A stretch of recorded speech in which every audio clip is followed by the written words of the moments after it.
Saya akan mulai dengan satu pertanyaan awal, yaitu sebenarnya ini ketemu di mana sih Pak?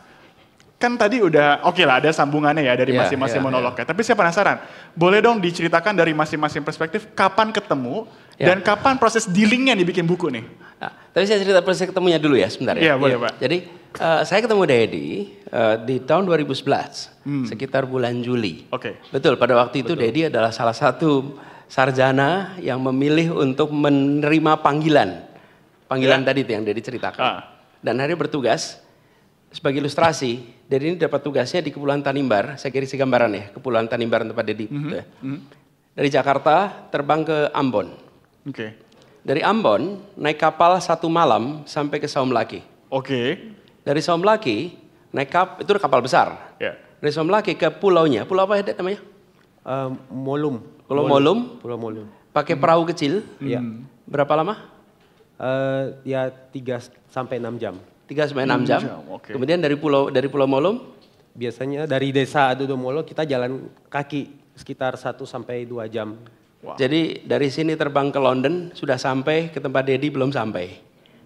Saking jauhnya tempat itu. Nah, saya bertemu Dedi di situ.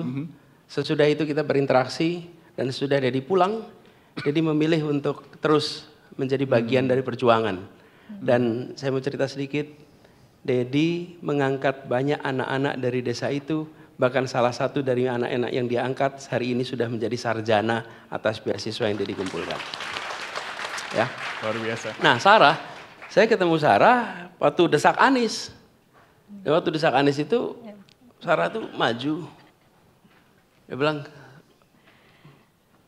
Pak Anies, saya adalah ketua OSIS yang dulu menantang Bapak kira-kira.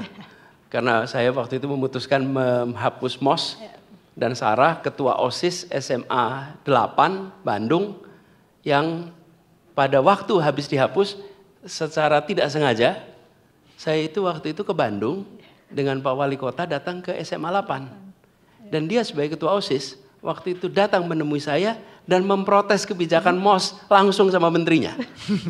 Dia ketua OSIS, saya Mendikbud, dan dia memprotes. Lalu dia ceritakan itu depan desak Anies. Jadi saya langsung mikir, ini alamat nih, yang kedua kalinya nih dia potret nih.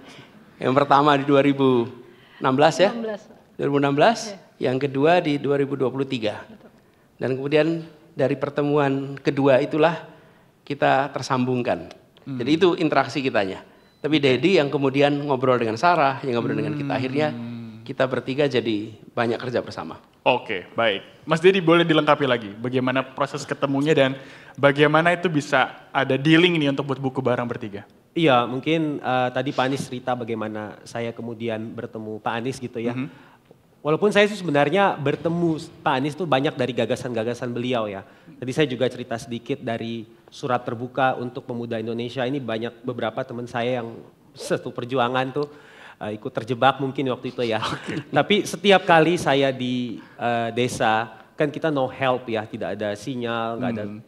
Saya frustrasi, saya nonton kembali video Pak Anies yang saya download gitu, yang bikin saya kembali ke situ. Dan saya tuh belajar satu hal, Will. Bahwa Pak Anies sering bilang inspirasi lahir dari interaksi. Jadi saya belasan tahun bareng Pak Anies, saya selalu bilang, saya bilang langsung ke Pak Anies ya, jadi saya nggak bicara di depan atau di belakang, tapi di depan orangnya juga, bahwa I always inspire by Pak Anies, karena justru dari interaksi saya merasa bahwa beliau banyak ngajarin hal tentang leadership. Nah, lalu saya ketemu Sarah di desak Anies itu, jadi saya duduk di belakang. Ada beberapa teman, saya lihat ada Tanti di sana yang ikut waktu itu, saya lagi ngecas HP. Terus kemudian dengar, ini ada yang nanya bagus juga gitu. Nah jadi at that very moment, saya itu merasa insting kayaknya saya harus ngajak anak ini. Kayak gitu. Lalu diajak Sarah bergabung ke tim kampanye. Timeline wise itu desak Aniesnya November. Sarah masih bekerja di Unpad, mohon maaf ada dosen Unpad yang datang. Lalu kemudian saya ajak, agak maksa ini Sarah bergabung di kampanye Januari. Pemilunya Februari.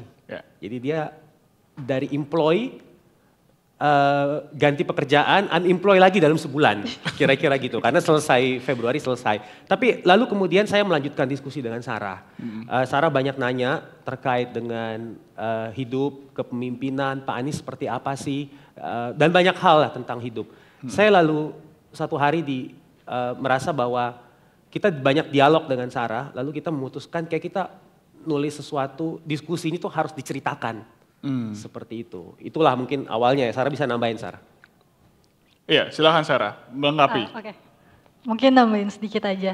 Jadi memang pertemuan dengan Pak Anies dan Bang Deddy ini dua-duanya ketidaksengajaan tapi sungguh mengubah trajektori kehidupan. Dan awalnya itu nggak pernah terpikirkan sedikit pun untuk buat buku, nulis buku, apalagi nulisnya bertiga. Jadi memang nggak apa-apa ya Bang diceritain. Ya boleh. Jadi karena Pak Anies saya juga nggak tahu kamu mau ngomong apa. Boleh. Ya waktu singkat cerita waktu Februari 2024 itu memang pertanyaan yang sering muncul ada what's next gitu. Kalau Pak Anies mungkin ya masih menjadi perbincangan tapi dua orang biasa ini mau apa setelahnya gitu lah. Nah sehingga terlanjur mundur lagi ya. mau balik ke Unpad malu. Jadi ada satu momen di mana waktu itu kebetulan ikut pulang bareng Bang Deddy.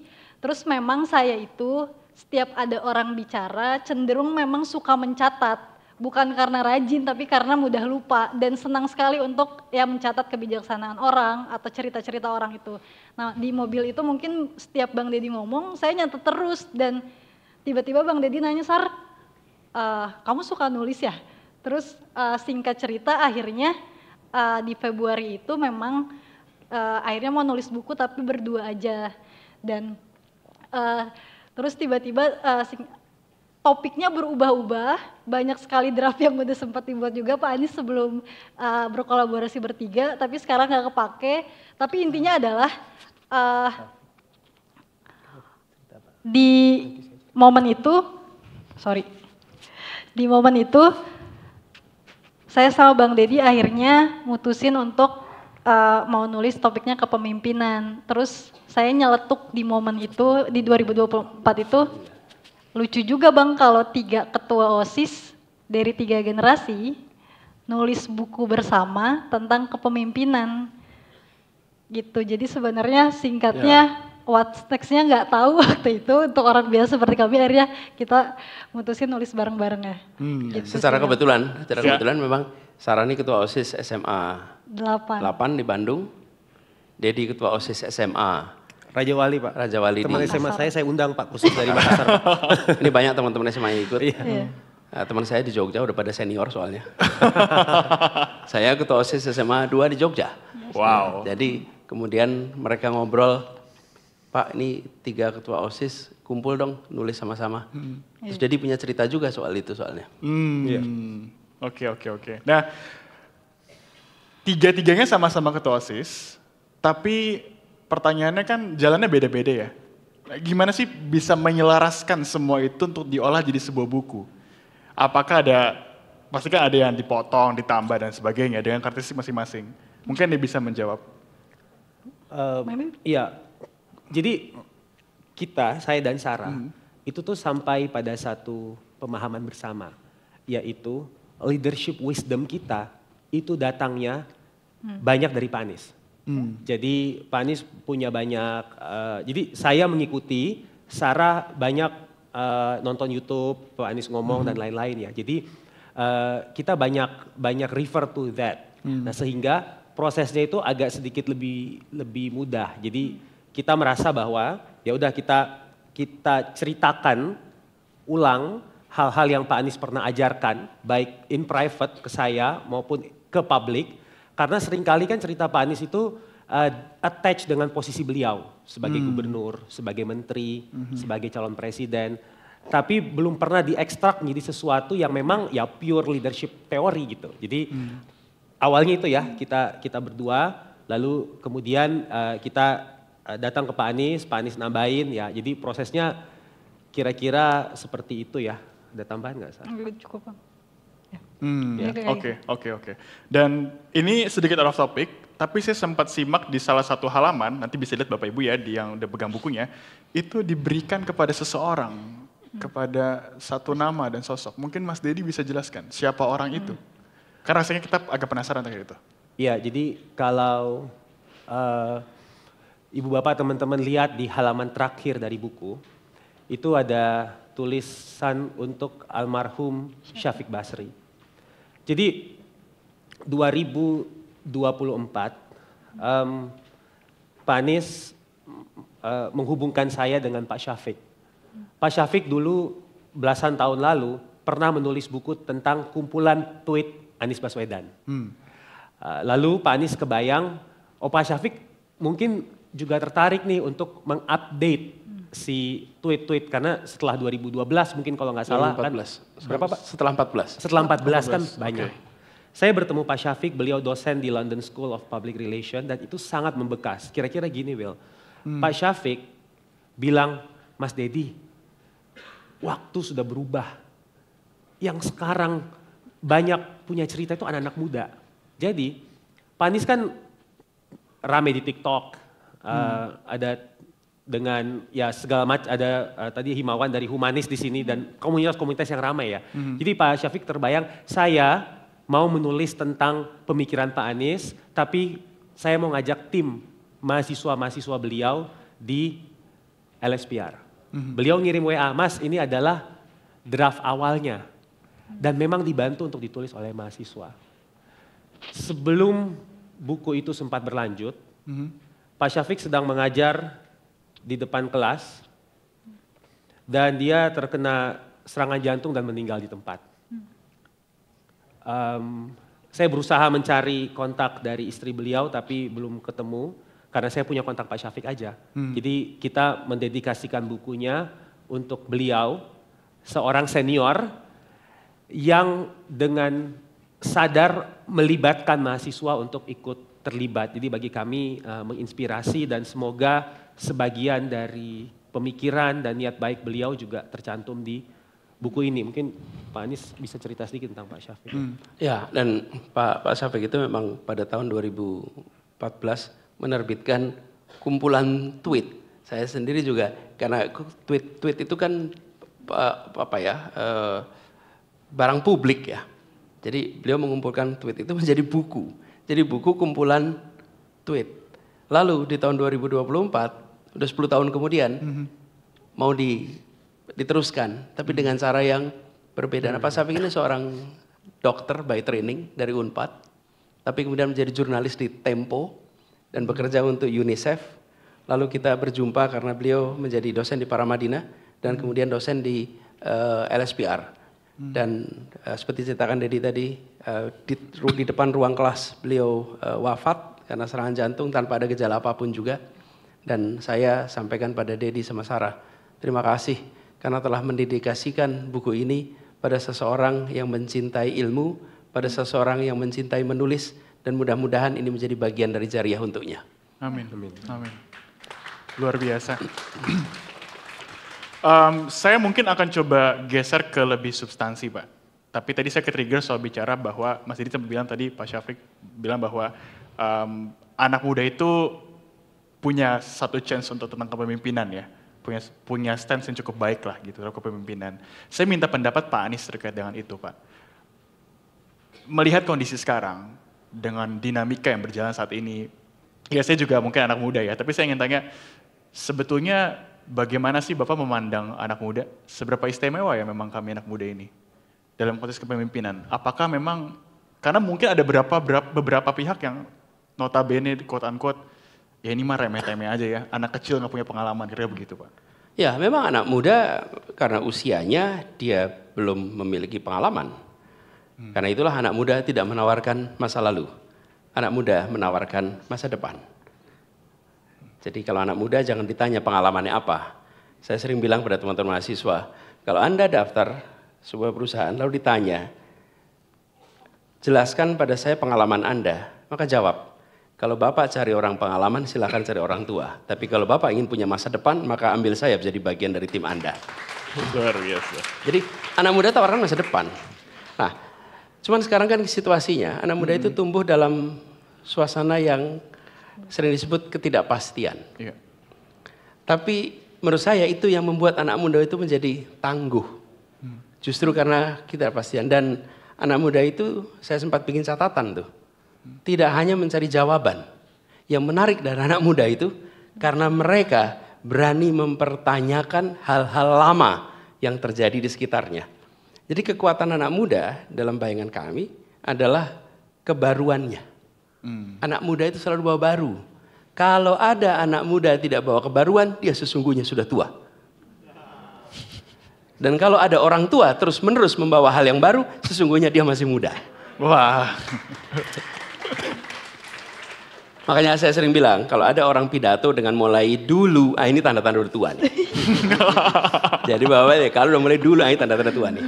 Tapi kalau bicaranya hari ini dan besok, maka anak muda. Jadi generasi muda, saya melihat sekarang itu justru kekuatannya kebaruan.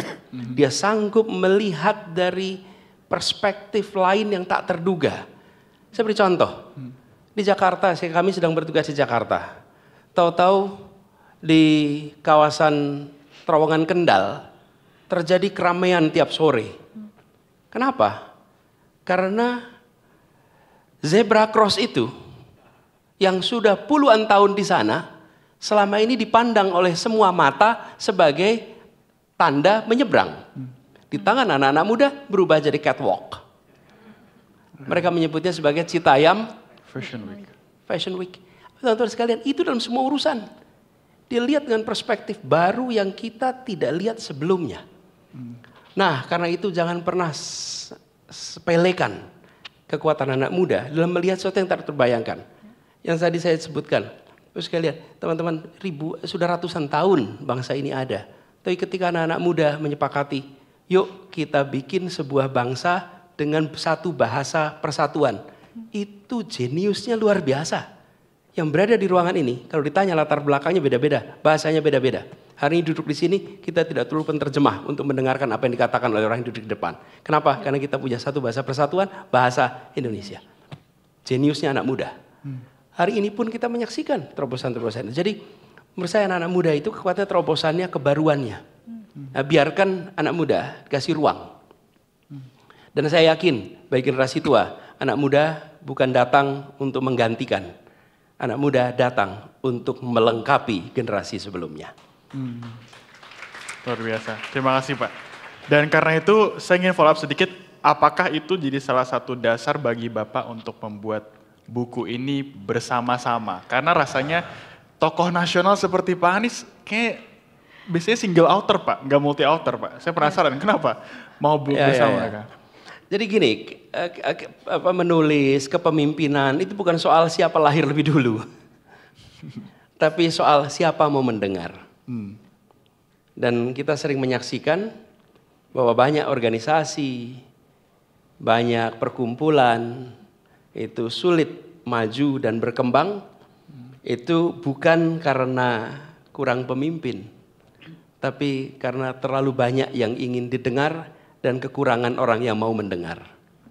Jadi buku ini ketika ditulis 3 generasi, itu bukan untuk menunjukkan perbedaan antar kita. X, Y, Z. Bukan untuk menunjukkan perbedaan.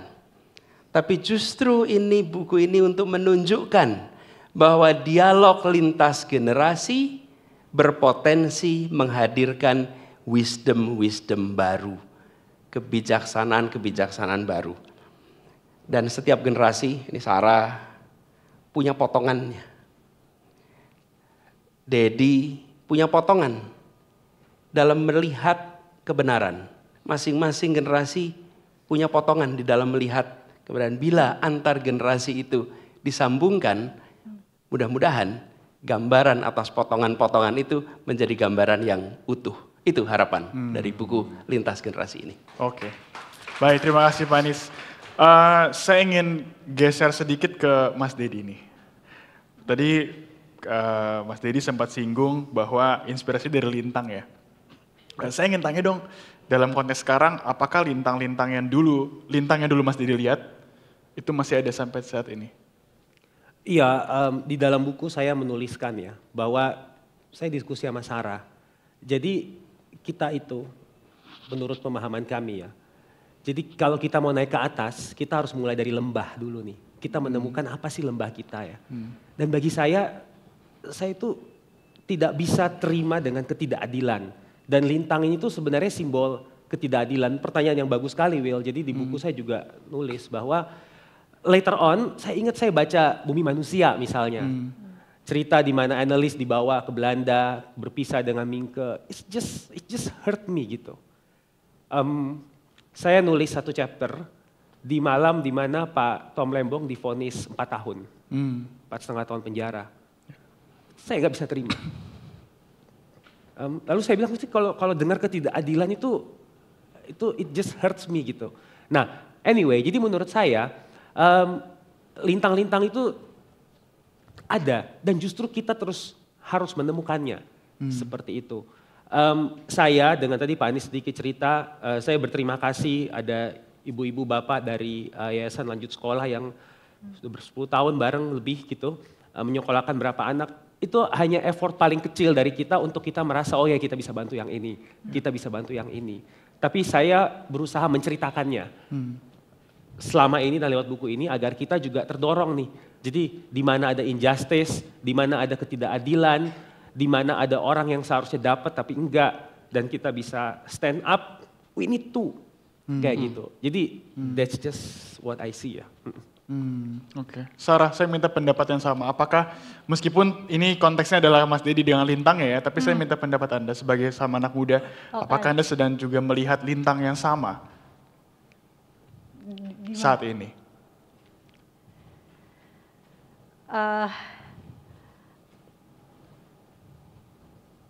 Iya, sebetulnya sebenarnya beda konteks sama Bang Ded sih sebenarnya. Karena kan soal lembah itu sebenarnya kita tulis bareng-bareng di bab 1 juga. Jadi semua orang memang pasti ketemu sama lembahnya masing-masing. Mungkin cerita Bang Ded soal ketidakadilan. Tapi mungkin saya soal kehilangan dan yang lain juga pasti punya lembahnya masing-masing. Tapi kalau bicara soal yang serupa dengan Bang Ded tapi berbeda konteks, ya saya melihat lintang yang sama pada diri saya, pada cerita yang saya miliki gitu loh. Sehingga apa ya namanya, mau menulis ujung cerita yang ya saya mau gitu, maksudnya walaupun awalnya nggak bisa dipilih seperti itu mungkin Will. Oke, menarik. Kita mungkin kalau ngomongin soal kepemimpinan, rasanya perlu ada satu hal, itu konsistensi ya Pak, Bapak dan Ibu semua.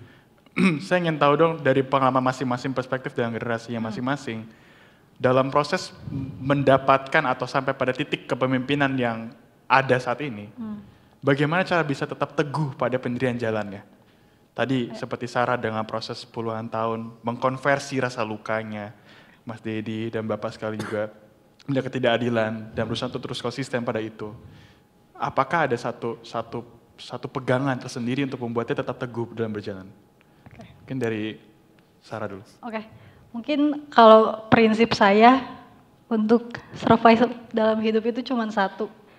Kalau kita tahu alasan mengapa kita hidup, maka kita akan selalu menemukan bagaimana caranya untuk hidup. Jadi mungkin konsistensi itu pengejawantahan dari alasan-alasan yang kita temui untuk akhirnya survive, untuk akhirnya menjemput ujung cerita yang kita mau, sehingga ketika kita menemukan mengapanya, itu kita akan selalu nemuin bagaimananya juga Will. Sehingga konsistensi itu sebenarnya pengejawantahan dari mengapa yang mungkin kita udah tentuin dari awal, dan mengapa tiap orang tuh lagi-lagi beda.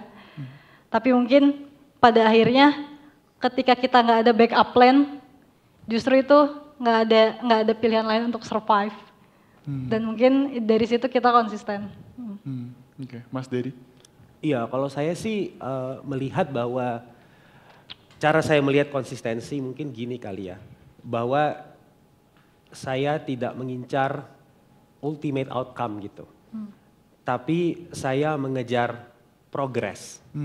Jadi dan saya ngutip Barack Obama ya, progress didn't come in a straight lines. Progress nggak datang dalam garis yang lurus. It came in with the zig and zag. Itu datang dengan zig dan zag gitu ya. Jadi kalau saya cukup senang kalau melihat ya dia gradually change kayak gitu. Dan kalau kita memiliki perspektif, oh kita lihat ini perubahannya pelan-pelan, menurut saya in the end of the day kita jadi konsisten. Kayak gitu. Seringkali kan kita tidak sabar ya, ini saya belajar banyak dari Pak Anies ya, bahwa oh ini hasilnya harus kelihatan di sini. Tapi sebenarnya kita itu bisa cukup senang kok dengan lihat progres. Karena kadang ya karena hidup memang kalau lintasan sejarah kan panjang ya. Jadi hidup kita itu sebenarnya ngasih satu tongkat estafet ini ke generasi berikutnya. Itu yang sering diajarin generasi di atas juga seperti itu. Jadi saya rasa itu sih. Ada satu bagian di buku nanti juga bisa dibaca ya. Kita mewawancara keluarga dari Prof. Emil Salim ya. Itu mengajarkan bagaimana kalau ada satu wisdom yang saya pelajari dari garis kehidupan tokoh yang hampir 100 tahun hidup di dunia, itu ya konsisten dan melihat bahwa the result is beyond my lifetime. Itu menurut saya ultimate wisdomnya sih. Oke, terima kasih. Pak Anies? Ya, saya merasakan kepemimpinan itu sebagai sebuah perjalanan. Jadi kepemimpinan itu bukan posisi. Karena itulah saya sering refleksikan ini bahwa leadership start from self. Kepemimpinan itu mulai dari diri sendiri. Sesudah itu dia berjalan karena ada yang mengikuti. You are no leader if you have no follower. Jadi follower itulah yang buat jadi pemimpin. Nah, bagaimana orang mengikuti? Itu yang tadi saya sampaikan di awal. Karena ada gagasan. Nah, pertanyaannya, bagaimana membuat konsisten? Konsistensi itu dalam paling nggak refleksi saya melihat tokoh-tokoh, melihat banyak orang, dan mungkin perjalanan sempit yang saya pernah lewati. Ketika ada nilai yang dipegang dan nilai itu terinternalisasi dalam diri, maka itu menjadi kompas penjaga arah yang lalu dalam perjalanan waktu arah itu disebut sebagai konsisten. Tapi tanpa ada internalisasi maka tidak ada yang generasi nilai, maka sulit kita melakukan konsistensi. Ini krisis yang sedang kita hadapi. Apa itu? Nilai tidak ada sebagai kompas. Dedi tadi cerita, malam pada saat Tom dihukum 4 tahun. Itu salah satu malam terburuk juga bagi kita semua ketika mendengar kabar itu. Rasa keadilan. Ketika keadilan itu menginternalisasi dalam tubuh kita, dalam pikiran kita, dan bersenyawa dengan kita, maka dia menjadi pegangan. Apa yang terjadi kalau memimpin tanpa ada persenyawaan dengan nilai? Kalau tidak ada persenyawaan dengan nilai, maka kepemimpinan tidak punya pembeda mana yang benar dan salah. Karena nilai itulah, dengan nilai itu pemimpin bisa ambil langkah. By the way, kenapa saya katakan begitu? Tugas pertama dan terutama seorang pemimpin adalah membuat keputusan. Oke.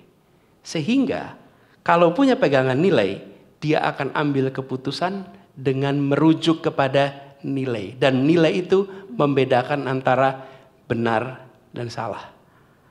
Ketika nilai tidak ada, disimpan, maka dia mengambil keputusan berdasarkan untung dan rugi.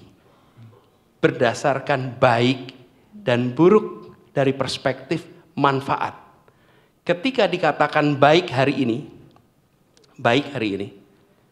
lalu berjalan waktu bisa berubah menjadi tidak baik di kemudian hari. Dan hari ini bisa mengambil keputusan A, besok bisa ambil keputusan B, besok ambil keputusan C, yang over time nampak tidak konsisten. Dia menjadi konsisten karena pegangan nilai. Tapi kalau hanya mengandalkan kepada baik dan tidak, maka dia menjadi transaksional karena bicaranya cost benefit, untung dan rugi. Nah, kami mengkhawatirkan, ini William, kami mengkhawatirkan hari ini dominasi pada keputusan merujuk kepada untung dan rugi, baik dan tidak baik, manfaat itu dominan. Sementara faktor nilai menjadi dikesampingkan. Karena itu kita sering menyaksikan keputusan yang mengganggu perasaan kita karena soal nilai yang terganggu. Jadi kembali kepada pertanyaan awal, saya melihat kalau menginginkan ada konsistensi, maka tentukan nilai apa yang dipegang, internalisasikan nilai itu, lalu dia akan menjadi pedoman di dalam kita mengambil keputusan, dan lalu over time akan nampak sebagai konsistensi. Oke, terima kasih Pak Anies untuk jawabannya. Boleh beri tepuk tangan Bapak Ibu. Untuk ketiga penulis kita, sekarang saya akan mempersilahkan kepada Bapak Ibu tentunya hadirin yang ingin bertanya. Oke, Bapak. Ya, salam kenal Pak Anies, Mas Dedi, Mbak Sarah. Mungkin singkat cerita, saya merupakan pemimpin kecil di bisnis yang saya bangun sendiri. Kemudian saya juga pemimpin di divisi kecil di dunia profesional yang saya geluti. Saya punya privilege untuk memilih orang yang mau saya pimpin. Mungkin pertanyaannya lebih, bagaimana kalau privilege itu diambil? Saya pengen dengar jawaban dari ketiga generasi, apa yang harus dilakukan ketika kita harus memimpin orang yang tidak mau kita pimpin. Itu sih. Oke, baik. Dengan siapa? Maaf? Yunan. Mas Yunan. Iya. Oke, baik. Terima kasih, Mas Yunan. Keduanya kakak yang tadi hijab, boleh bantu berdiri kak? Okay. Selamat malam, terima kasih banyak atas kesempatannya. Selamat atas peluncuran bukunya buat Pak Anies, Kak Sarah dan Bang Dedi. Pertanyaan saya adalah apa integritas untuk masing-masing penulis? Apa itu integritas dan ujian integritas apa yang mungkin boleh di-share ke kami sebagai pemimpin diri masing-masing ataupun di organisasi masing-masing. Mungkin yang terberat atau yang tersulit dan bagaimana cara menghadapinya. Terima kasih. Baik, dengan kakak siapa maaf? Oh, saya Sonia. Kak Sonia, Ya. Oke baik. Terima kasih Kak Sonia. Baik. Iya, pertanyaan pertama tadi soal bagaimana kita perlu, bila mana kita tidak bisa memilih orang yang ingin dipimpin. Tapi kita tetap harus memimpinnya. Apa yang harus kita lakukan? Mungkin saya akan berikan kepada yang kalau secara generasi paling berpengalaman, Pak Anies boleh dibantu jawab Pak Anies. Jadi belum sempat mikir. Iya, karena kayak tadi Sarah sudah kode-kode Pak, tolong diberikan Pak Anies gitu. Ya. Memang kalau dapat pertanyaan itu hindari eye contact, Pak. Karena eye contact itu memancing penunjukan. Iya. Gini, tidak bisa memilih yang dipimpin. Iya. Dan itu adalah situasi yang sangat sering kita hadapi. Sangat sering kita hadapi. Kenapa? Karena pemimpin dalam artian ini adalah pemegang jabatan. Pemegang jabatan. Pemimpin yang tadi kami katakan adalah orang yang bukan pegang jabatan, tapi orang yang diikuti secara sukarela. Sukarela nih, karena itu disebut pemimpin. Saya sering menganalogikan sholat bagi umat Islam.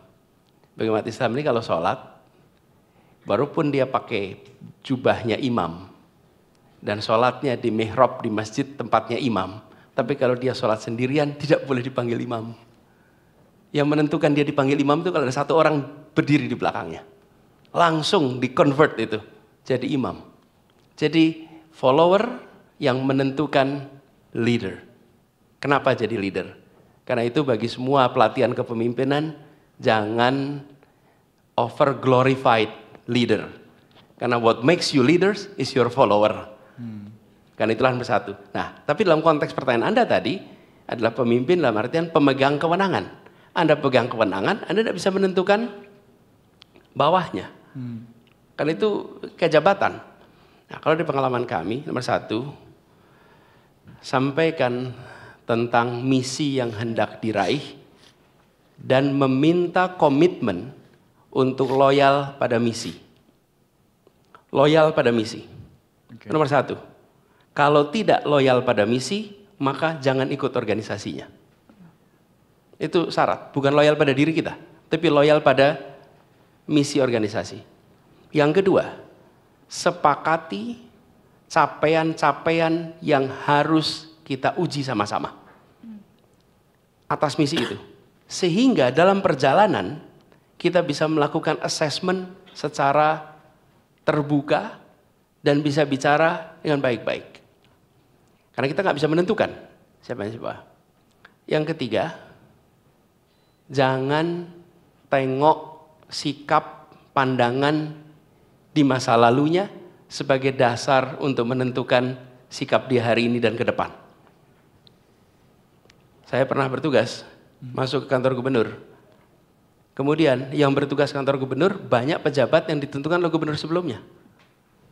Yang pernah mengatakan A, B, C, D, F, G. Saya tidak mengambil sikap untuk menilai mereka berdasarkan sikap mereka kemarin. Tapi mulai hari ini ke depan, itulah yang akan di-assess. Nah, dari pengalaman saya, kalau ada seperti itu, justru malah bisa bekerja bersama. Dan nantinya, kadang-kadang ini saya pernah sampaikan, ketika saya mulai sebuah pekerjaan, kumpulkan semua. I'm not asking you to like me. I'm asking you to work with me, accomplish this mission. You may dislike me, that's your business. Tapi tugas saya hari ini adalah membawa misi itu menjadi bagian dari tugas bersama. Dan saya sering katakan itu one on one. Saya tidak katakan itu sebagai kelompok. One on one. Semua, satu persatu. Kenapa? Karena di one on one itulah Anda akan bisa tatap mata dan sama-sama punya rasa bagaimana interaksi itu terjadi. Dan disitulah kita akan bisa merasakan sense of followership dan sense of leadership. Karena dua-duanya ketemu. Jadi walaupun kita tidak bisa menentukan siapa yang menjadi anak buah kita, tapi kita bisa menentukan seperti apa pola interaksi antar kita. Dan pola interaksi itu membentuk kebiasaan, kebiasaan membentuk kultur, dan kultur akan membentuk suasana dalam organisasi. Gitu, makasih. Oke, terima kasih Pak Anies. Tepuk tangan. Selanjutnya, nah karena Pak Anies sudah memberikan jawaban begitu komprehensif, saya minta, kayak udah deg-degan ya.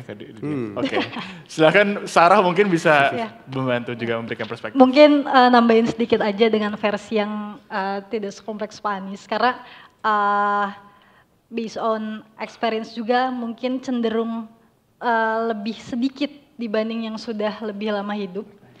Tapi kalau ditanya gimana untuk memimpin orang-orang yang mungkin kita tidak mau pimpin, sebetulnya secara prinsip serupa.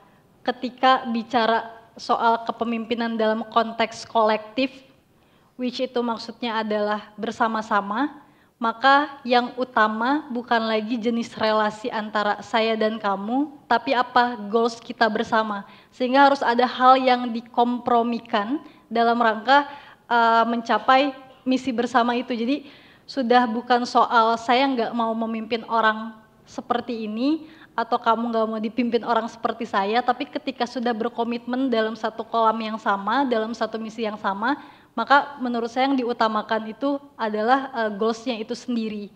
Nah mungkin betul seperti kata Pak Anies, pola interaksi di sini yang justru diuji dan effort-nya memang harus lebih pada ke yang memimpin dibanding yang dipimpin. Untuk akhirnya mau mendengarkan, untuk mau saling mendengarkan. Mungkin seperti itu. Jadi sudah bicara kolektif, udah lagi bukan bicara saya dan kamu, tapi sudah bicara kita dan goals untuk mencapai ke sana, itu yang menjadi utama. Mungkin itu pandangan saya. Oke, terima kasih. Mas Dedi, silakan. Iya, kalau dari generasi saya ya, generasi yang mungkin punya anggota, tim, tapi masih punya banyak bos gitu ya. Tadi mungkin saya coba pakai konteks perusahaan kali ya. Jadi kita tadi kan disebut ya, it is a privilege kalau misalnya punya bawahan yang given. Tapi pada saat sudah tidak, ya bagaimana? Apakah kita tetap pemimpin atau tidak? Nah hari ini ada bos saya dulu di kantor di bank hadir di sini. Nah no longer my boss structurally. Tapi bagi saya the relation itu membuat saya masih melihat oh ini bos saya. Gitu. Ya jadi dan itu banyak terjadi. Jadi mentor di perusahaan yang lain, dosen, profesor di universitas. Jadi mungkin bagi saya seperti ini kali ya. Jadi posisi sebagai manajer, direktur atau owner di sebuah organisasi itu justru bisa kita manfaatkan untuk exercise our true leadership. Apa sih our true leadership itu? Bisa dibaca di buku, nggak ada yang jadi ya. Tapi ya leadership is a relationship. Jadi Pak Anies tadi bilang ya bahwa ya hanya kita jadi pemimpin kalau ada yang mau mengikuti. Jadi mungkin bagi saya kalau kita punya privilege, punya anggota yang report to me, ya gunakan itu untuk exercise kualitas sebagai pemimpin. Pemimpin yang bukan hanya get the things done, tapi juga membuat anggotanya juga jadi belajar sehingga dia juga jadi bisa bilang oh iya next time pada saat saya jadi manajer saya promote saya bisa seperti dia. Tadi saya ngomong bos saya lalu teman saya sekarang dipromot juga jadi manajer bos saya dipromot lagi. But that's the cycle of the leadership harus turun menurun seperti itu. Itu sih menurut saya. Terusin dikit boleh ya? Boleh. Jadi gini, saya ini Dedi sampaikan tadi. Saya sedang bicara sama teman-teman yang mau pada berangkat penugasan Indonesia Mengajar. Saya bilang nanti Anda akan jadi guru SD. Dan menjadi guru SD adalah menjadi pemimpin yang menghadapi orang-orang paling jujur. Kalau di kantor, ya namanya juga atasan, kita hormati dan dengarkan, betul nggak? Tapi kalau mimpin anak SD kelas 1, if you're not interesting, they're not interested. Dan mereka akan jujur mengekspresikan ketidaksukaan itu. Dia akan jujur mengekspresikan ketidakminatan itu. Jadi saya sampaikan pada teman-teman, ingat ya, jadi ingat pasti pesan ini. Anda akan datang ke ruangan itu bukan sebagai pengajar. Anda datang ke ruangan itu sedang berlatih kepemimpinan. Ketemu dengan anak-anak yang sangat jujur, yang dia akan menunjukkan kepada Anda, saya suka atau tidak suka. Kalau dari kantor kita nggak tahu, depan kita semua senyum. Dan kalau jadi atasan, joke tidak lucu pun semua tertawa terbahak-bahak. Nah ini kan begini nih kan, ketawa juga gitu. Joke nggak lucu semua orang ketawa. Dan sesudah itu sama-sama keluar, tadi apa lucunya ya? Lah ya tadi kenapa pada ketawa gitu? Nah itulah contoh bahwa kita seringkali berada dalam situasi di mana kepolosan itu tidak ada. Jadi saya bilang sama mereka, kalau Anda bisa memimpin anak SD, saya yakin Anda akan bisa memimpin grup apapun yang ada di sepanjang karir Anda. Karena itu kuncinya ada di situ. Oke, luar biasa. Berikutnya kita akan jawab, tadi pertanyaan Kak Yunan sudah terjawab dan berikutnya pertanyaan dari Kak Sonia. Apa itu integritas dan ujian integritas apa yang masing-masing dari Anda alami dan bagaimana cara Anda untuk bisa menghadapinya? Ini pertanyaan paling berat. Saya rasa, tapi saya boleh putar sekarang, jadi kita minta Sarah untuk menjawab terlebih dahulu. Oke, siap. Kalau buat saya, ini dari POV Gen Z anak muda 20 tahunan ya, Pak Anies dan Bang Dedi. Di fase dimana kami ini cenderung mau eksplor sebanyak-banyaknya, nyoba banyak hal banyak-banyaknya gitu. Integritas itu bagi saya itu keselarasan bukan sejak dari lisan dan perbuatannya, tapi sejak niat hati dan pikiran. Jadi adanya keselarasan sejak niat hati, sejak dalam pikiran, sejak apa yang diungkapkan, apa yang dilakukan sampai yang dibiasakan. Tapi mungkin sebagaimana yang Pak Anies selalu bilang, kalau hidup itu nggak bisa selalu di kuadran ideal. Jadi mustahil untuk selalu melakukan benar dan baik dalam setiap waktu itu mustahil. Apalagi anak-anak muda yang cenderung masih pengen nyoba banyak hal. Tapi satu, ketika memang ada satu hal yang sudah diinternalisasi dalam diri berupa nilai-nilai yang selalu kita yakini, meredefinisi diri setiap hari, itu ketika kita melakukan satu hal yang menjauh dari kompas moral kita, buat saya itu ada keresahan tersendiri yang secara nggak langsung akan buat saya ngerasa ini melenceng berapa derajat dari apa yang saya yakini selama ini. Sehingga keresahan itu adalah bentuk ukuran untuk akhirnya saya merasa saya harus kembali lagi ke yang saya yakini nih. Sedangkan kalau nggak punya value yang misalkan kita tanam dari kecil, yang mungkin saya tanam dari kecil, yang dari ilmu yang saya baca, dari banyak orang yang saya temui, mungkin saat kita bermanuver jadinya juga jadi nggak ada batas, nggak tahu melenceng berapa derajat dan nggak tahu bagaimana kembalinya. Jadi buat saya itu integritas ketika kita terus menginternalisasi diri dengan hal-hal yang kita yakini benar dan baik, tapi ketika kita sampai pada dilema di mana kita nggak bisa melakukan itu, kita ada keresahan bahwa setelah ini kita harus balik lagi ke sana, memperbaiki diri lagi dan ya melanjutkan hidup. Mungkin gitu William dan Bapak Ibu semuanya. Oke, terima kasih Sarah. Mas Dedi? Iya, saya sudah berpikir keras. Gini, menurut saya integritas itu adalah menjadi orang yang dipercaya, disenengin oleh teman-temannya. Hari ini saya ngundang banyak teman dan bagi saya teman-teman lama, the encounter yang baru ketemu, itu tuh saya dekat dengan orang-orang yang punya integritas, yang saya percaya bahwa dia tuh tahu apa yang mau dia kerjakan dan dia harus bicara itu pakai jenjang waktu. Ada Mas Iyas Lawrence yang datang hari ini, saya dari dulu kagum sama Mas Iyas.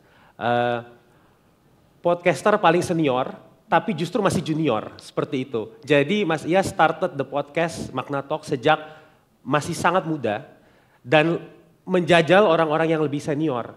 Dan Makna across the time itu tuh jadi podcast yang jelas namanya Makna. Ini mungkin keberatan beban atau gimana Mas Iyas, tapi setia memberi makna kayak gitu.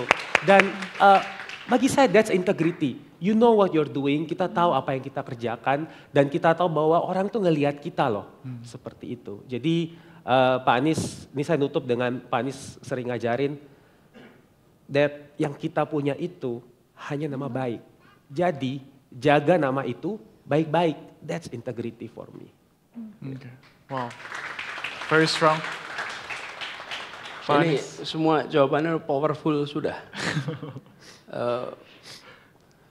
Jadi integrity itu dalam bayangan kami menghadirkan trust, kepercayaan. Kepercayaan itu muncul faktor kunci. Walaupun trust itu unsurnya ada 3 sesungguhnya. Ada trust, ada integrity, ada kompetensi, ada intimacy. Itu 3 itu membuat muncul trust. Tapi ada pengurangnya, namanya self-interest. Self-interest itu ngurangin trust. Nah, integrity ini unsur utama. Apa? Kemudian sebut integrity ya kalau dalam refleksi. Integrity itu adalah unsurnya, kalau bayangan saya, ada unsur kejujuran, tapi juga ada unsur nilai yang diyakini, nilai yang dipegang, dan ada unsur kepentingan publik. Jadi 3 itu jadi satu. Ada kejujuran, ada nilai, ada public interest. Jujur saja, kepala perampok bisa menceritakan peristiwa perampokannya dengan jujur. Dan kita tidak akan mengatakan dia sebagai orang berintegritas. Kenapa? Karena dia tidak pegang nilai dan dia bekerja melawan kepentingan publik. Jadi 3 itu jadi satu. Terus ditanya tadi pengalaman apa? Yang ujian integrity ini. Saya tadi mikir gitu ya sambil Sarah jawab, Dedi jawab apa gitu. Lalu saya ingin cerita juga di sini. 5 tahun yang lalu di kota kita dihantam COVID. Banyak dari kita yang sudah lupa peristiwa itu. Tapi bagi saya pribadi, 2,5 tahun mengurusin COVID adalah ujian integritas yang luar biasa. Saya tidak pernah membayangkan Tuhan menakdirkan saya menjadi wali kota yang disebut gubernur, mengurusi kota 11 juta penduduk di saat umat manusia menghadapi bencana kesehatan terbesar dalam sejarah manusia modern.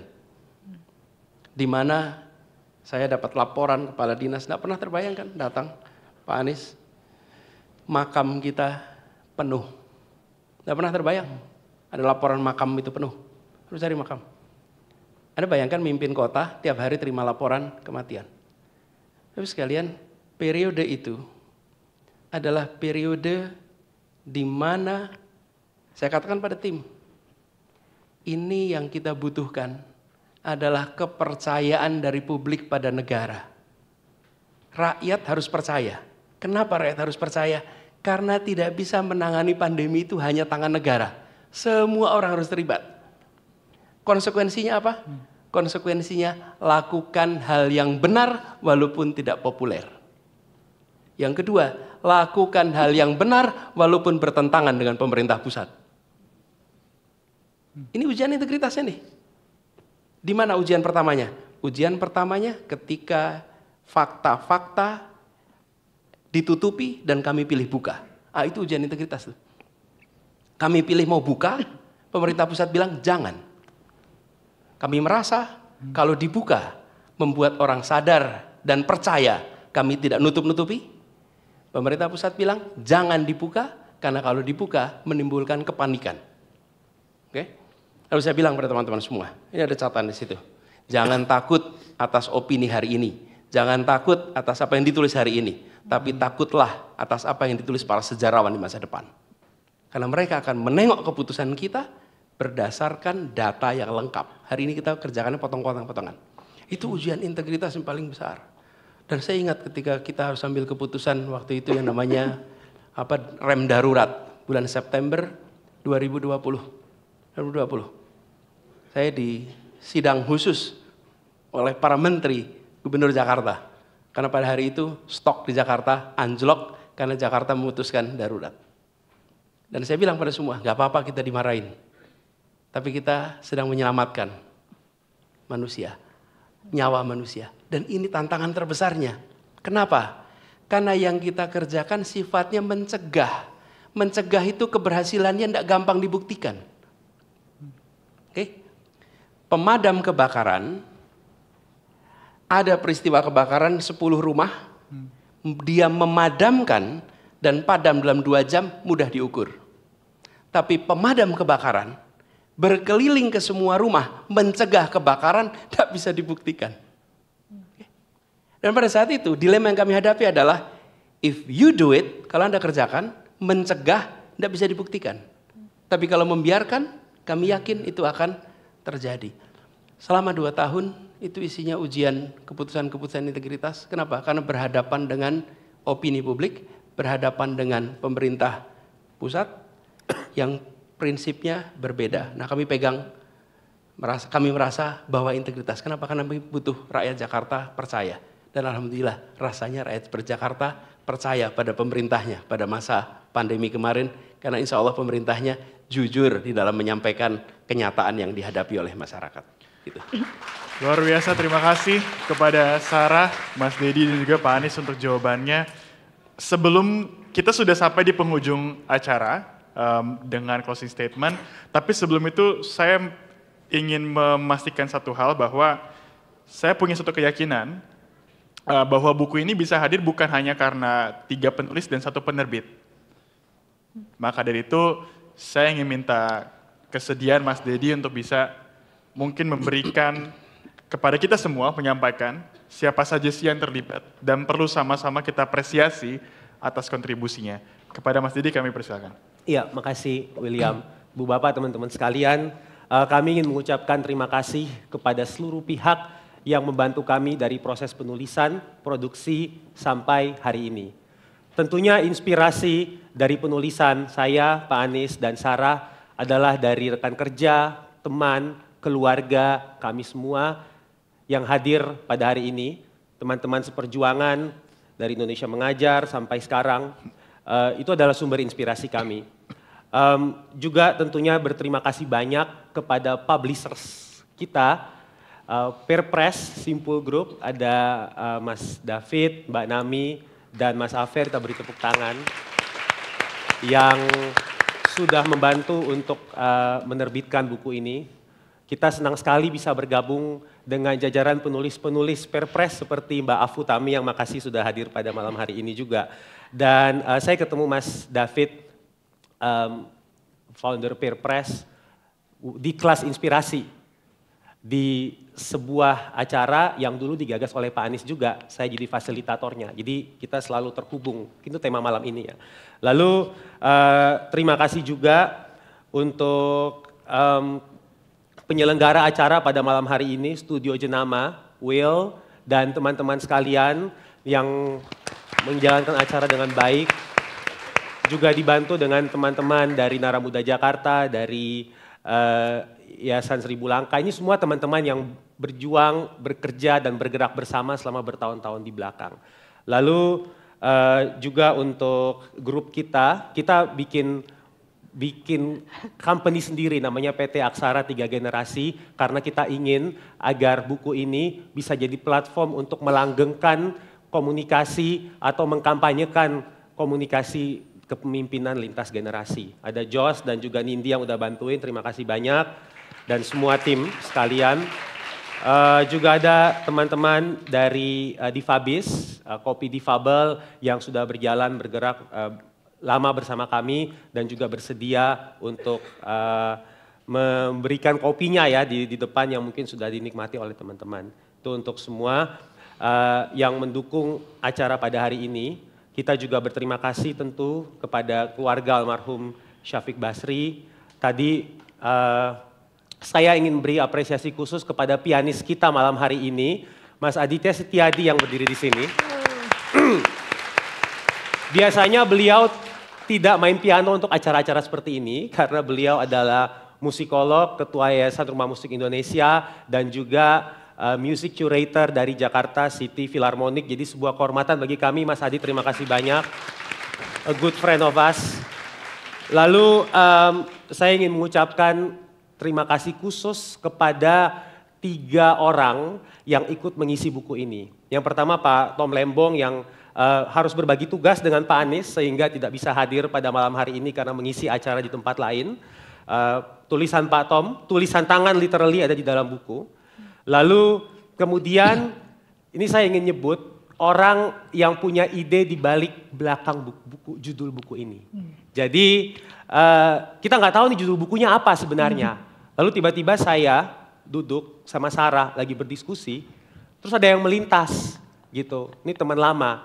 Lalu duduk dan dari percakapan kurang dari 15 menit, Mas Iwet Ramadan menemukan judul buku Leadership XYZ. Mas Iwet boleh nggak dipanggil ke depan? Boleh dong. Kapan lagi kita penonton manggil MC gitu ya. Ini bukan MC dari sekarang manggil silakan. Aduh, silakan Mas Iwet. Naik dong. Iya. Boleh nggak Mas Iwet ini dulu? By the way saya sama Mas Iwet dengan Pak Anies. Dulu Mas Iwet juga yang bantuin Pak Anies untuk kita bikin city branding plus Jakarta. Di sini ada Teh, Cherry dan Kevin yang juga bantuin. Makasih. Nah, ini nggak ada mic ya? Oh, boleh nih. Ada. Kalau ada Iwet Ramadan nggak pakai mic dikit. Mas Iwet gimana sih ceritanya bisa atau pandangan tentang buku ini atau kenapa come up dengan judul ini atau mau ngomong apapun juga boleh deh. Mau apa? Mau ngomong apapun juga boleh gitu ya. Saya pengennya nyanyi boleh nggak? Piano boleh standby lagi. Oke, jangan. Dedi, congratulations Pak Anies, selamat. Thank you. Sarah, selamat. Sebenarnya idenya tuh waktu itu Dedi sama saya sebenarnya reguler ngobrol. Terus ada satu momen kita lama sekali nggak bisa ngobrol gitu ya, Det. Yeah. Sampai di satu titik saya habis ada acara waktu itu di Asta. Dedi lagi di Bakerman, duduk sama Sarah, mereka kayaknya lagi berkutat sama laptopnya nulis buku ini. Saya lewat, dipanggil, saya bilang, wah akhirnya kejadian nih, kita duduk ngobrol, Dedi cerita idenya, dia elevator pitch, selalu dilakukan sama Dedi. Terus kemudian saya bilang ini, wah idenya bagus banget Dad. Premisnya waktu itu adalah 3 ketua OSIS, 3 generasi bercerita tentang kepemimpinan. Saya cuma nyeletuk aja gitu, nggak tahu ya mungkin karena saya suka nulis juga kali ya Pak ya. Dan suka bicara, saya bilang leadership XYZ. Z-nya sebenarnya diambil dari Sarah, Gen Z-nya. Terus saya pikir ada Y-nya dari Dedi, ya kita anggap aja Pak Anies X lah ya. Pak Anies mewakili semua generasi di atas. Masih X, masih X ya? Menurut Google masih X ya. Saya bilang sama Dedi, untung Iwet nggak usul saya baby boomer. Coba kan coba baby boomer. Tapi secara klasifikasi masih masuk lah. Masih masuk ya, oke. Alhamdulillah masih masuk. So it's leadership. Kalau nggak masuk ya kita sesuaikan kriteria. Bisa, nggak masalah. Ya ini kita iya aja ya. So it's leadership XYZ dan setelah itu kita ngobrol lagi, nggak sengaja lagi di acaranya Endgame, Town Hall. Terus saya tuh orangnya agak melo juga.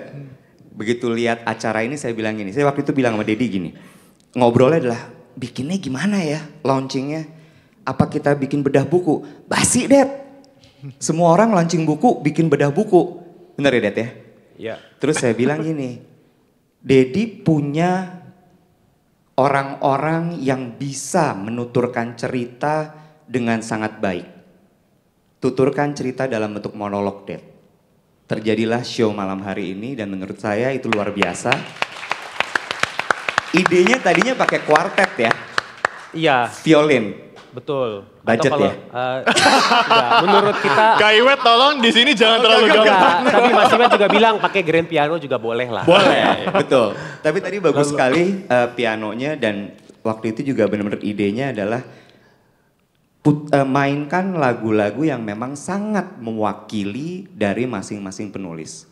Dan terjadilah malam hari ini sangat luar biasa sekali dan ditutup dengan tetap bedah buku. Ya kalau enggak kita nggak tahu ya isi bukunya apa. Iya. Dan mudah-mudahan buku ini bisa jadi inspirasi, pegangan untuk kita semua. Karena saya setuju sama Pak Anies bilang, pemimpin kalau nggak punya gagasan tidak akan bisa diikuti. So, congratulations. Terima kasih Selamat. banyak. Makasih banyak Mas Iwet. Mas Iwet di sini dulu ya. Iwet, Iya. makasih. Memang saya pribadi kalau lagi perlu belanja ide ketemunya sama Iwet. Iya. Karena akan ketemu perspektif baru dan Iwet ini berapapun usianya dia selalu muda. Waduh. Karena selalu bawa kebaruan. Insya Allah, mudah-mudahan. Iya. Luar biasa. Luar biasa. Jadi waktu kami berdiskusi dengan Sarah, itu saya kepikiran, saya merasa bahwa apapun yang terjadi, cerita Prof. Emil Salim itu harus ada di sini.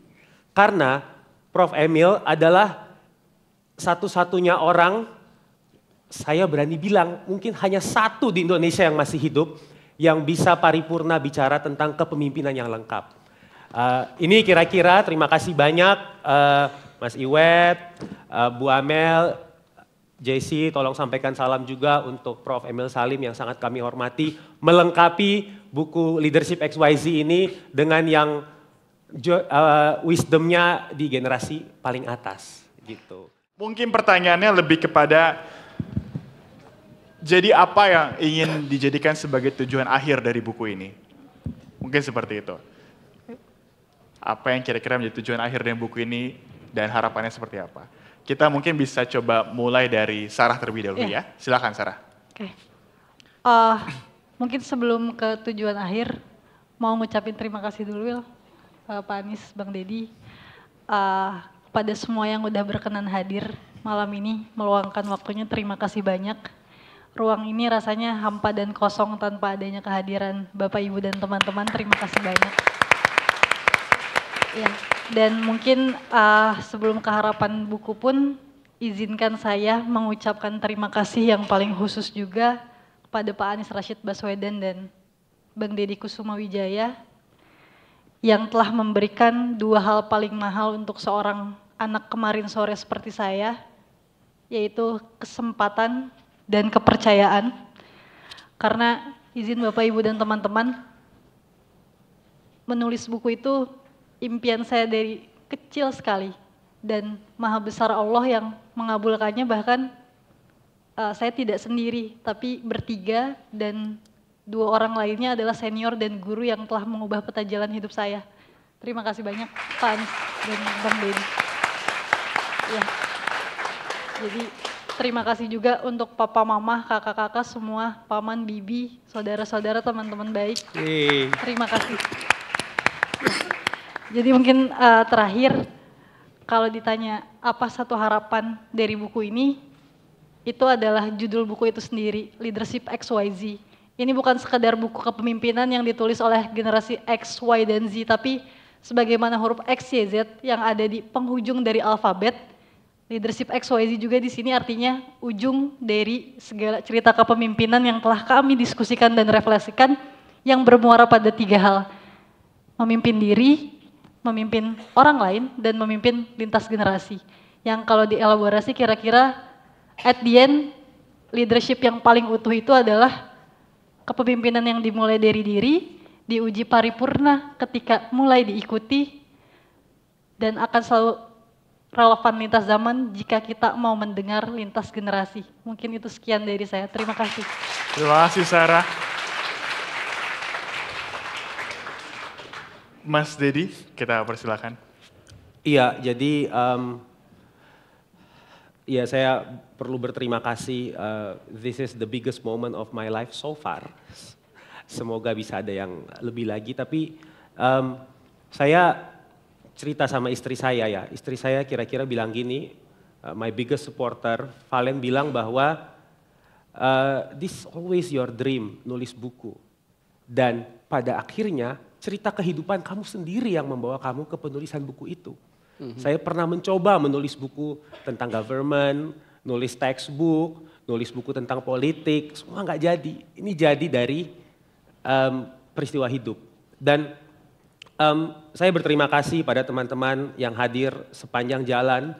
Saya memulai karir tanda kutip kepemimpinan saya sebagai ketua OSIS di SMA Raja Wali di Makassar. Yang saya ceritakan, saya nggak akan bisa jadi orang paling penting di SMA Raja Wali karena ada Yandi Lawrence. Itu alumni saya gitu ya. Nah, jadi dengan jadi ketua OSIS yang bikin demo pertama di sekolah Katolik di sana ya. Jadi saya nggak menyangka bahwa keputusan kecil, keberanian kecil itu mengantar pada banyak perjalanan-perjalanan sampai ke sini. Dan terima kasih kepada teman-teman yang ikut membersamai sepanjang jalan itu. Sehingga kembali ke bagaimana apa yang ingin saya harapkan dari buku ini. Teman-teman, ibu bapak sekalian, saya berharap bahwa di buku ini saya bukan orang penting-penting banget. Tapi saya mencoba memberanikan diri bercerita, Sarah bercerita tentang apa yang kami alami, apa yang kami pikirkan. Saya berharap bahwa ya semua dari kita itu bisa meyakini bahwa cerita kita itu penting. Cerita kita itu bisa menghidupkan satu sama lain. Jadi tidak harus cerita orang-orang yang ada di panggung saja. Jadi saya berharap ini bisa jadi platform di mana orang itu bisa bilang bahwa oh iya cerita saya juga bisa menghidupkan orang lain ya. Dan untuk itu saya berterima kasih sedalam-dalamnya kepada seseorang yang sesungguhnya punya cerita mungkin paling besar di Indonesia, Anies Baswedan, yang bersedia membagi panggung dengan kami yang ceritanya biasa-biasa saja ini. Nah, terima kasih banyak Pak Anies dan semoga ini bisa jadi sebuah movement juga ya bagi kita semua untuk memberanikan diri bercerita tentang hidup kita, kerapuhan kita, tentang mimpi kita. Terima kasih. Terima kasih. Pak Anies. Ya, terima kasih pada semua yang meluangkan waktunya 4 jam sudah bersama kita pada malam hari ini. Kehadiran Ibu Bapak, teman-teman semua membuat acara ini menjadi lengkap. Lalu saya ingin sampaikan apresiasi kepada mereka berdua nih. Sarah memiliki daya tulis yang luar biasa. Saya pernah membaca sebuah manuskrip yang dia tulis hampir 1 buku tebalnya. Ditulis dalam waktu 1 malam, kurang dari 6 jam mungkin. Betul ya Sarah ya? Kurang 6 jam. Di situ dia menceritakan perjalanan hidup yang dilewatinya.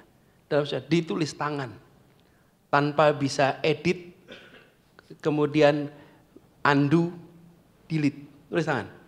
Lengkap semuanya jadi. Saya ketemu seorang anak muda yang memiliki pengalaman hidup yang luar biasa. Tempaan beban yang dahsyat. Tempaan beban yang luar biasa. Dan saya yakin itu adalah satu bekal kepemimpinan yang akan punya dampak besar sekali. Saya bersyukur saya ditakdirkan bertemu dengan pribadi potensial seperti Sarah. Ini adalah awalan, perjalanan masih panjang dan bikin kami terus terpesona dengan semua karya Sarah. Kemudian tadi Dedi cerita tentang perjalanannya. Dedi ini ada di antara kita juga banyak teman-teman pengajar muda. Di belakang sana ada Angga, ada Billy. Billy itu satu lokasi sama Dedi. Acungkan tangan Billy. Itu satu penempatan dengan satu angkatan dengan Dedi. Dedi bukan saja memiliki seluruh kesempatan untuk berada di tempat-tempat yang nyaman dengan kemewahan dan kemakmuran. Tapi dia memilih mengambil jalur yang penuh dengan rasa pengabdian, penuh dengan rasa syukur karena memberikan kebermanfaatan langsung. Dedi bisa bekerja di perbankan, dia pernah melakukan itu. Tapi dia memilih untuk berada di jalur, bekerja untuk publik, bekerja untuk masyarakat. Sebuah pilihan yang penuh dengan nobility, penuh dengan kemuliaan. Dan itu bukan dia sendiri. Didukung oleh istri mana? Valen.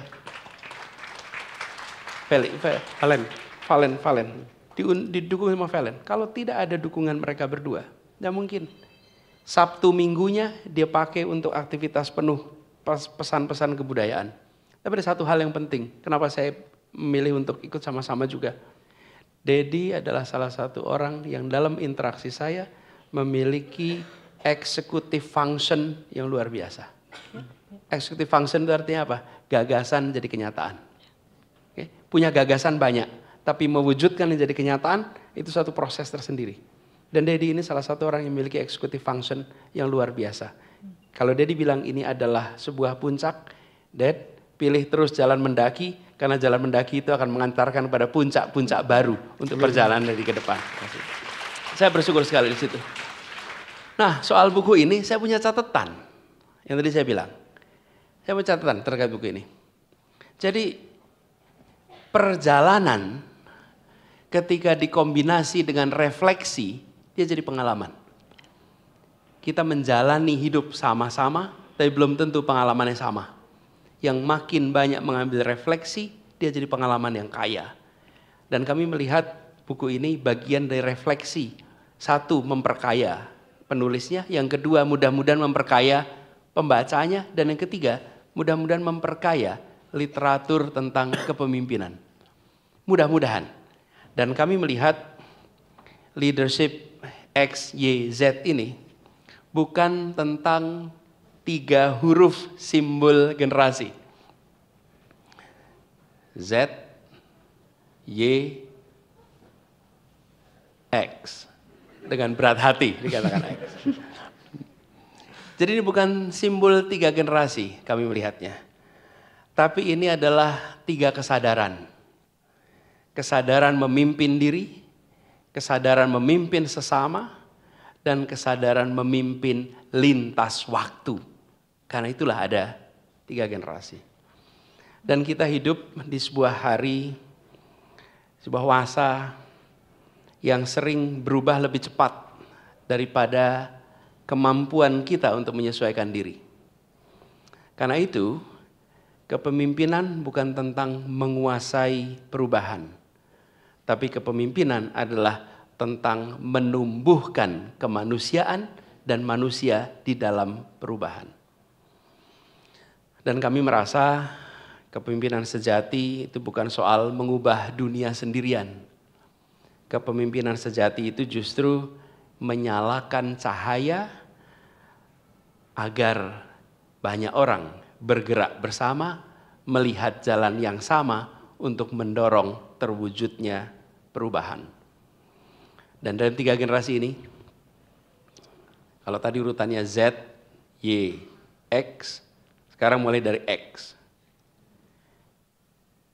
Jika generasi X menanam akar, maka generasi Y menumbuhkan batang.